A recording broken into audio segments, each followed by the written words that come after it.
This is, believe it or not, a message of the cousin of Richard Hart, Martin Schueler, which is Richard's real name.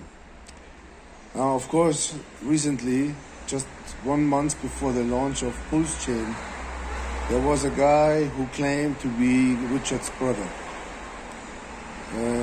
That was quite hilarious to see. And I was thinking at that time to come out and say, this is bullshit. This guy is a scammer or a faker. Turns out the guy was actually one of the OGs of Hex. He called himself the Hex Joker. And now only the Joker, because nobody wants to be affiliated anymore with Hex. I am actually from Munich. The brother of Richard's father actually left Florida and he went to Munich because he was more a blue chip guy, and he worked for Siemens, and then he worked for some other companies and whatever. So you can believe it or not, or maybe you shouldn't believe it, but take just some insights, right, that I have. And so the main problem with Richard is that he's too full of himself. He's a genius. Like in school, I was pretty bad. Like especially at mathematics, I was terrible. I was at physics. I was only good in languages. He was brilliant. Like he was always the number one, and he has a brilliant mind. The thing is, when you are a brilliant mind, often you are behind genius and insane.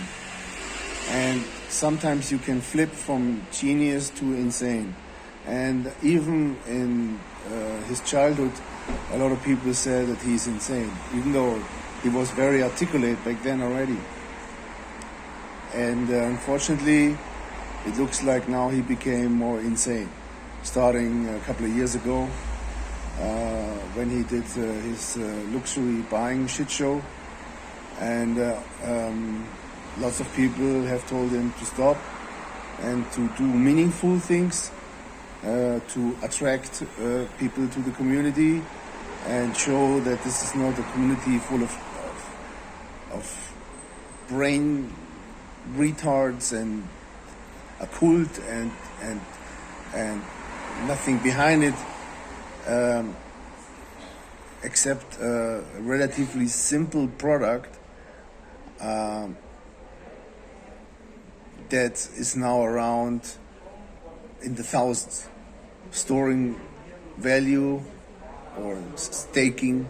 There are thousands of options on the blockchain, and unfortunately in the blockchain world, in the crypto world, things are very short term. Most of the things are pumps and dumps. That's why I'm actually more into stocks. And I never really felt the need to go into cryptocurrency. I made a couple of experiments, but they went all bad. I think that, according to my analysis, the majority of the people who play in Bitcoin or cryptocurrencies, they lose money. And the minority of the people make life-changing gains. And that's just the way it is. I was actually at a conference. It was very interesting. It was a couple of years ago when the speaker said, lift your arm if you made wealth-changing money in crypto. And just a couple of people left their arm. And then he asked, lift your arm if you lost life-changing games in crypto. And lots of people lift their arms. And that told me this is an industry that promises a lot and delivers very, very little. So yes, there are opportunities, but there are much more pitfalls and scams than there are opportunities. Be safe out there.